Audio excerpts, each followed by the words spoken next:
Hi guys, I'm going to make penne alla vodka today for an IGTV and for our lunch. I'm making this, Kate and I are going to eat it for lunch, and then my sister's coming this evening, so if there are any leftovers then she can have them. If there's not, then she won't get any. But this is, I'm going to make it to serves too, but I feel like every time I make this it's quite a lot for two, so we'll see how we go. The reason why I wanted to make this, I'm going to start chopping as I'm talking. The first thing you need to do is chop one large white onion. So this pasta, you might be thinking, what is penne alla vodka? Or if you're American, and I don't know if they do it everywhere in America, but I've only had it in New York and LA, then you might just be like, oh my god, this pasta is amazing, because it really is. So basically, only the tiniest bit of vodka goes into this, and I actually think it's not essential.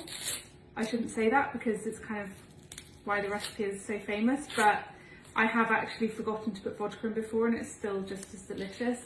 But I think it kind of makes it a bit of a thing, because on the menu you're like, wow, what's penne alla vodka? Basically, it's a really rich, tomatoey, cheesy pasta. Pasta's my favourite food, and this is definitely one of my favourite ones. Oh my god, I know I'm gonna cry. This is really a very strong onion. So I've never had a pasta like this before in the UK. It's a pasta that I've eaten it at Carbone in New York. Sorry, I'm really struggling here. And John and Vinny's in LA. Those are two of my favourite restaurants in the world for incredible Italian food. But like quite like American style Italian.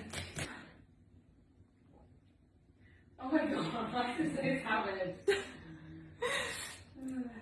Oh my god, I swear this doesn't happen every time I cook an onion. It's just one time I tried to film me chopping an onion, and I'm going to chop my fingers off in a minute. I can't even open my eyes to see the knife. Basically, I made this pasta in June for the first time ever using a recipe that I found on Bon Appetit. Oh, this is getting really dangerous. Oh, I've got onion everywhere. All the way over here. What the hell? Where's my garlic crusher? Okay. Had to take a break, literally cried so much. I had really nice eye makeup on before, and now it's all gone from underneath my eyes. But the onion is chopped. That must be the strongest onion I've ever found in my life. I can't remember where I was now with what I was talking about. Now you need some garlic. I put in 2 garlic cloves because I like it really garlicky. Any food I have, if the recipe says 1, I always have 2. Also, this is quite a giant onion as well, so I might not use all of this onion, FYI. Garlic, I'm just going to chop off the ends, peel off the skin, and then put it in my garlic crusher. I really missed this pasta, and I've really missed travelling and 2 of my favourite cities, New York and LA, and eating in their amazing restaurants. And obviously none of us are really travelling at the moment, and so I thought I would make this pasta. So I've made it probably like 3 times since June. Okay, you want to put some olive oil in a pan, and more than you usually would. Like a lot more. I'm going to show you how much I've got in there. So yeah, quite a lot. And then let's turn on the heat and let that get nice and hot, and then we're going to add the onion and the garlic. In the meantime, you can heat up a saucepan of boiling water. I have a boiling water tap over there, so I'm just going to go and do that. Turn on my boiling water there at the back, chuck in some salt. Oh, I always think having a good cry is quite cathartic, but I didn't think it would work if it was from an onion and not about something that I was upset about. But I feel really good after that onion cry, actually, so maybe it was all worth it. It was worth ruining my makeup for. Okay, let's go in with the onion first. Chop my little garlics off. I've done nearly all the onion, I've just left a little bit on there because I thought it was just a bit too much. And then going to go straight in with my garlic.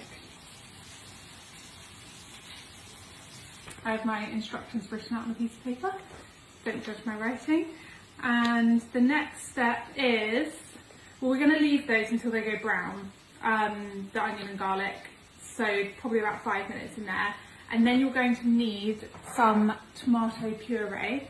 I really like this one, it's the only one I've ever used to make this. This is Mr. Organic Italian Organic Tomato Puree, but you need it to be nice and thick, like that. I'm actually going to move this over to here because I'm doing most of the cooking here now, so you can actually see what I'm doing. Okay, tomato paste time. Basically, I don't really measure things for this, I just put things in. I've just put in quite a lot of that. And now I'm going to turn the heat down slightly because it's super hot. And you're just going to mix this in with the onions and garlic. And it will go quite like a dark, rich colour. You also want to add a splash of vodka. I'm using Absolute vodka, but you can use whatever you like. You only need a tablespoon, I reckon that's a tablespoon. And you have to wait until it's, oh, it smells so alcoholic. You have to wait until it's fully evaporated before you add anything else. I'm also going to add in just a little pinch of chili flakes at this stage. These are the chili flakes I use, by the way. And at this point you can put your pasta on. Pasta wise, I've made it just with standard, oh, you can't see me. I've made it just with standard penne before, but this time I've got panoni rigati. This bag is 500 grams, so I'm going to do about 300. Alexa, set timer 10 minutes. Now I'm going to add some double cream. In America they call this heavy cream. And I'm going to add like half a cup and then just see how we go. I'm going to do this so you can see. And as you mix this in, the colour of your pasta sauce starts to come together. And this is the most beautiful moment. Honestly, I couldn't be more excited to be having this for lunch. I would never usually make this for lunch, by the way. This would be a lovely dinner, but I'm making it for lunch because I wanted to film an IGTV today. And to be honest, it feels really chilly today outside, like it feels like the first day of autumn. So I think that Kate and I will absolutely love having this for lunch. And there's definitely going to be leftovers for my sister because I just put in so much pasta, and then I read on the back it said 75 grams per person after I put it in. And I think I've put about 400 grams in there. Okay, so your sauce should be looking like this now. I've got it on a very, very low heat. All I'm going to do now is put in a good amount of salt and pepper. I bought this the other day from John Lewis. Feels so fancy. I'm kind of obsessed with it. I'm going to add a little 1/3 cup of the pasta water, trying not to burn my hands.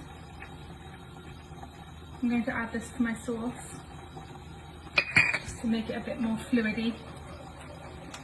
And pasta water is better than regular water. I've got some pre-grated parmesan here. And I'm just going to pour in about between 1/4 and 1/2 cup of parmesan, which is how much I've put in there, like that. I'm going to keep this even off that heat because I just don't want it to burn. And I'm just stirring this through. This is, I swear to you, one of the best pasta sauces I've ever had. My favourite's probably this, like a 4-cheese truffly pasta. And then I also love like a penne pomodoro. And then my other one I like, that I actually had Wednesday night at a restaurant, is like aubergine tomatoey mozzarella pasta. It tastes like you're having an aubergine parmigiana thing with pasta, which is kind of amazing. Okay, that's our sauce done. Okay, my pasta is done. I'm just going to drain it. I'm going to see how much pasta my sauce can handle. I'm just going to put in some to begin with.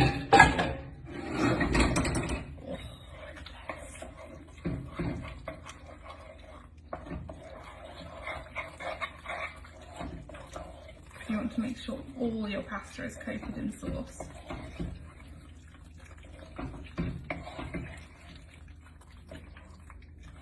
Okay, I think we should have a tiny bit more pasta in there.